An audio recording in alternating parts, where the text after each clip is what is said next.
बिस्मिल्लाहिर्रहमानिर्रहीम। जी अस्सलाम वालेकुम क्लास। आज मैं आपको वाइवा से रेलेवेंट क्वेश्चंस बताने लगी हूँ कि देखें आपसे पूछा क्या क्या जा सकता है। रिसर्च रिपोर्ट उनके सामने होगी। आपसे पहले नंबर पे पूछा जा सकता है कि आपका टाइटल क्या है। जी ठीक है क्लास, आपसे सबसे पहले नंबर पे आपसे आपका टाइटल पूछा जाएगा कि आपका टाइटल क्या है। तो ये टाइटल आपको ज़ुबानी आना चाहिए, यानी कि 4 लोगों ने अगर रिसर्च बनाई रिपोर्ट की है तैयार, तो चारों के हाथ में अपनी अपनी है और बारी बारी बुलाएंगे वो। तो सबको यानी कि टाइटल ज़ुबानी बताओ, ये ना कि आप सोचें कि अच्छा क्या था टाइटल वगैरह वगैरह। ज़ुबानी आपने फ़ौरन से बताना है अपना टाइटल, ठीक है। इसके अलावा वो आपसे क्या पूछ सकते हैं कि अच्छा आपकी वो टाइटल आपने बताया, वो कहेंगे अच्छा आपने वो इसमें खोल के देखेंगे, अच्छा ये कोरिलेशन लिखा हुआ है, तो कोरिलेशन वो कहेंगे आपने इसमें आपका जो टॉपिक है, ये आपकी जो रिसर्च थी ये क्वालिटेटिव थी कि क्वांटिटेटिव थी। आपको पता ना क्वांटिटेटिव रिसर्च क्या होती है। क्वांटिटेटिव रिसर्च वो होगी जो चीज़ों को कोई मैयर करें। हो सकता है किसी की ब्लड प्रेशर पे कोई रिसर्च हम तैयार कर रहे हैं, पेशेंट्स के रिसर्च ब्लड प्रेशर को मैयर कर करके, या कुछ ऐसी यानी कि जिसको हम मैयर कर सकें गिनती में, उसको क्वांटिटेटिव कहते हैं, क्वांटिटेटिव। लेकिन आपकी रिसर्च है जी क्वालिटेटिव। क्या रिसर्च है? Mass usages of mobile phone and its affects on students academic performance. तो ये अगर आपके पास है टाइटल, और इस टाइटल से रेलेवेंट आपकी रिसर्च क्वालिटेटिव बनी ना, फिर कि आप एक क्वालिटी को मेजर कर रहे हैं कि क्या है, mass usages of mobile phones on its affects on students academic performance, तो ये क्वालिटेटिव रिसर्च है। तो वो कह रहे हैं कि क्वालिटेटिव रिसर्च में कोरिलेशन कैसे फाइंड किया जा सकता है, क्योंकि कोरिलेशन तो सिर्फ हम क्वांटिटी की वैल्यू, मिकदार वाली वैल्यूज़ पे फाइंड कर सकते हैं, नंबर वाली वैल्यूज़ पे। तो इसका आंसर ये होगा, आप कहेंगे कि आपका टॉपिक बेशक क्वालिटेटिव था, लेकिन आपने जब क्वेश्चनर फिल करवाए लोगों से तो आपने लिकर्ट स्केल यूज़ किया है। आपने क्या यूज़ किया है? आपने उनको बताना है कि आपने लिकर्ट स्केल ये यूज़ करके आपकी जो रिसर्च की क्वालिटीज़ थी उसको 1 से लेके 5 तक वो आपने प्लॉट करवा लिया है। यानी कि उसको आपके जो क्वालिटेटिव रिसर्च थी उसको आपने क्वांटिटेटिव में कन्वर्ट किया है लिकर्ट स्केल के थ्रू, ठीक है। और आपने उनके आंसर्स लिए, आप इन आंसर्स पे आपने कोरिलेशन अप्लाई किया है, ठीक हो गया। इस इसकी आई होप आपको समझ आ गई होगी। उसके बाद वो कहेंगे कि आपने आपकी जो डाटा है, आपकी रिसर्च का डाटा है, ये नॉर्मल है या नॉट नॉर्मल। तो इसका भी आंसर आपने करना है कि ये नॉर्मल है या नहीं, क्योंकि हाइपोथेसिस में आपको सबसे पहले नॉर्मेलिटी का मैंने करवाया है। जैसे ये मैंने आपको पिछली वीडियो में अभी बताया है, नॉर्मेलिटी टेस्ट के हाइपोथेसिस के अकॉर्डिंग ये देखें, कोलमोगर-सिमिनोव टेस्ट एक होता है, ये भी नॉर्मेलिटी टेस्ट करने के लिए होता है, और एक शैपिरो-विल्क टेस्ट भी। ये तब यूज़ होता है जब हमारा सैंपल डाटा ग्रेटर देन 2000 हो, और जब हमारे पास 2000 से छोटा डाटा हो तो शैपिरो-विल्क टेस्ट यानी कि ये वाला यूज़ करेंगे हम, ठीक हो गया। यानी कि ये नॉर्मेलिटी टेस्ट, इससे हम पता लगा सकते हैं। जी स्टूडेंट्स, इसमें आपसे ये भी पूछा जा सकता है कि रिलायबिलिटी एनालिसिस क्या होता है, या आप कैसे पता लगाएंगे कि आपका क्वेश्चनियर ठीक फिल किया गया है या नहीं, ठीक है। यानी कि आपने जो क्वेश्चन लोगों को दिया तो आपको कैसे पता लगा, यानी कि क्वेश्चन वो एग्जामिनर इस तरह से पूछ सकता है, ये नहीं पूछेगा कि इसका क्या मकसद है।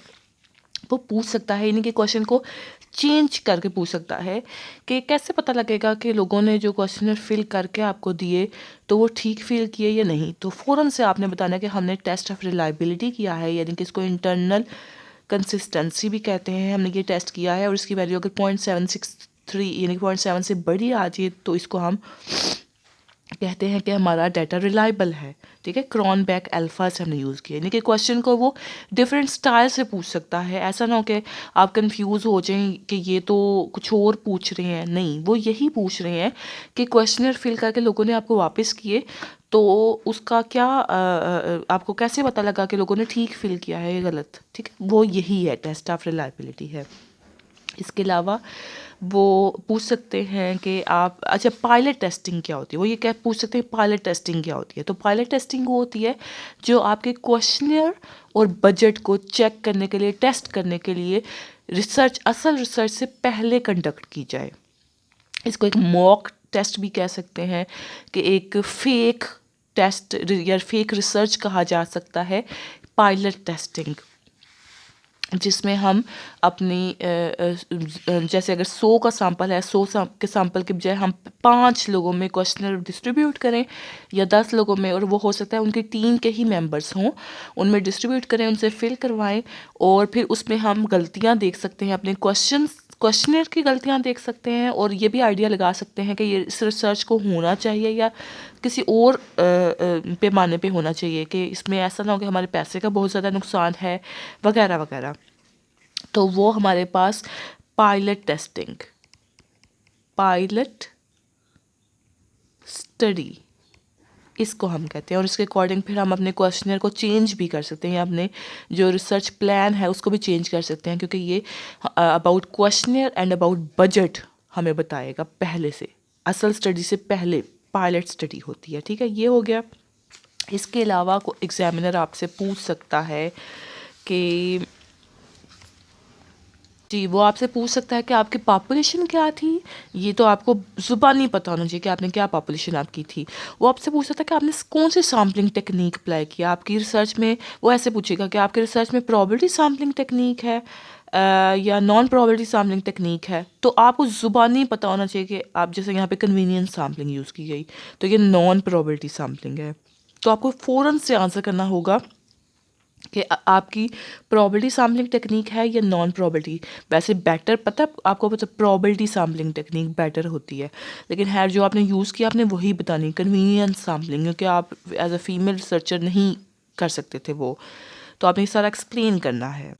जी, वो आपसे पूछ सकता है कि आपके रिसर्च क्वेश्चन क्या थे, यानी कि क्या सोच के आपने ये रिसर्च के क्या टॉपिक सेलेक्ट किया। तो ये इसका आंसर है रिसर्च क्वेश्चन, यानी कि ये क्वेश्चन आपके माइंड में आया तो आपने सोचा कि इस टॉपिक पे मैं ये रिसर्च करती हूँ। ठीक है, यानी कि आपने आपसे वो ऐसे पूछ सकता है, यानी कि रिसर्च क्वेश्चन पे आगे पूछेगा, वो आपसे पूछेगा कि अच्छा आपने ये रिसर्च की है, इसका मकसद क्या था, कि क्या आपके सवाल में जहन में आपके ये क्वेश्चन क्या आया। तो आप ये क्वेश्चन एक्सप्लेन करेंगे कि ये सवाल था जो मेरे दिमाग में आया, तो फिर मैंने सोचा कि मैं रिसर्च करूँ। ठीक है, फिर वो आपसे कहेगा कि आपने क्वेश्चनर फिल तो करवा लिया, फिर उसके बाद आपने ये टेस्टिंग क्यों की। तो आप बताएंगे कि हमने हाइपोथेसिस कुछ बनाए फैक्टर्स से रेलिवेंट, यानी कि जो हमारे फैक्टर्स थे हमारे क्वेश्चनर में, उन फैक्टर्स को आपस में टेस्टिंग करने के लिए कुछ को कह लेंगे, कुछ की कोरिलेशन एसोसिएशन चेक करनी थी, कुछ का आपस में देखना था कि उनकी एवरेज वैल्यू सेम आ रही है या नहीं, या नॉर्मलिटी टेस्ट। उसके लिए फिर हमने हाइपोथेसिस बनाए हैं खुद से, ताकि हम उनको टेस्ट कर सकें एसपीएसएस में। जी स्टूडेंट्स, वो आपसे पूछ सकते हैं कि एसपीएसएस 16 जो आप ये बोल रहे हैं, एसपीएसएस की फुल फॉर्म क्या है। तो इसकी फुल फॉर्म है statistical packages for the social scientist, या साइंसिस भी हो सकता है ये। ठीक है, ये इसकी फुल फॉर्म है। ये भी पूछा जा सकता है कि आपने इस रिसर्च रिपोर्ट में, एग्जामिनर पूछेगा कि क्या कुछ निकाला है, क्या कुछ टेस्टिंग की है, ऐसे ही बस चेक करने के लिए कि आपको वाकई में पता है या नहीं। तो आप बताएंगे जो आपने अपनी रिसर्च रिपोर्ट में नेक्स्ट टेस्टिंग किया, डिस्क्रिप्टिव स्टैटिस्टिक्स में मीन, स्टैंडर्ड डेविएशन, और आगे आपने जो जो टेस्टिंग की है, जैसे मैन विटनी यू टेस्ट लगाया है, या आपने एसोसिएशन की टेस्टिंग लगाई है, इस तरह जो जो आपने टेस्टिंग की है ना, आपने वो एक्सप्लेन करनी है कि हमने अपनी रिसर्च में ये की है टेस्टिंग। जी क्लास, ये एक और रिसर्च रिपोर्ट है, उसमें ये ऑब्जेक्टिव्स भी लिखे हुए हैं पहले चैप्टर में। तो हो सकता है आपकी कुछ रिपोर्ट्स में हों, कुछ में ना हों। तो ऑब्जेक्टिव्स वो आपसे पूछ सकता है कि आपके ऑब्जेक्टिव्स क्या हैं।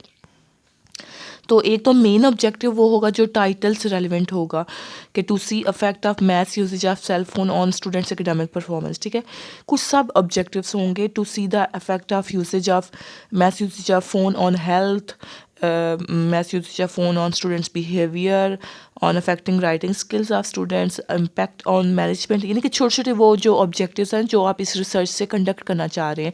तो एक मेन ऑब्जेक्टिव होगा और एक सब ऑब्जेक्टिव्स होंगे कुछ, कि मकसद ऐसे क्या हैं वो तो आपकी रिसर्च में चाहे नहीं भी लिखे हो ना, आप बताएं इसको, आप मकसद क्या है आपकी इस रिसर्च का। रिसर्च क्वेश्चन तो एक अलग चीज़ है, लेकिन बाद में मकसद भी आपने बताने हैं। जी, सैंपल साइज़ आपने कैसे सिलेक्ट किया? पॉपुलेशन तो आपके पास थी ना, ये सारी पॉपुलेशन, तो आपने सैंपल साइज़ कैसे सिलेक्ट किया गया? तो ये फार्मूला है n=N over 1 + n e⁻²। We are using sample of 100 students of ये उन्होंने 100 का सैंपल सिलेक्ट किया है। अब ये फार्मूला कैसे है जी? Formula of Taro Yamane which is introduced in 1967 में ये इंट्रोड्यूस किया गया फार्मूला। ये आप नोट कर लें, ये भी पूछा जा सकता है। जी स्टूडेंट्स, आई होप इतने ही क्वेश्चंस हैं, लेकिन फिर भी कोई क्वेश्चंस आते जाते हैं मेरे माइंड में, तो मैं आपको इस नेक्स्ट वीडियो में भी अब बताती हूँ।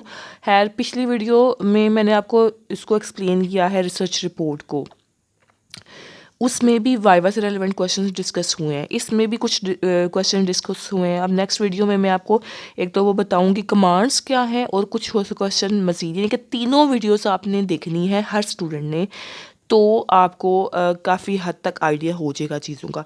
इन वीडियोस देखने के बाद भी अगर कोई कन्फ्यूजन है ना, तो आप मुझसे पूछ सकते हैं कमेंट करके, या किसी भी तरीके से पूछ सकते हैं। ओके, अल्लाह हाफिज़।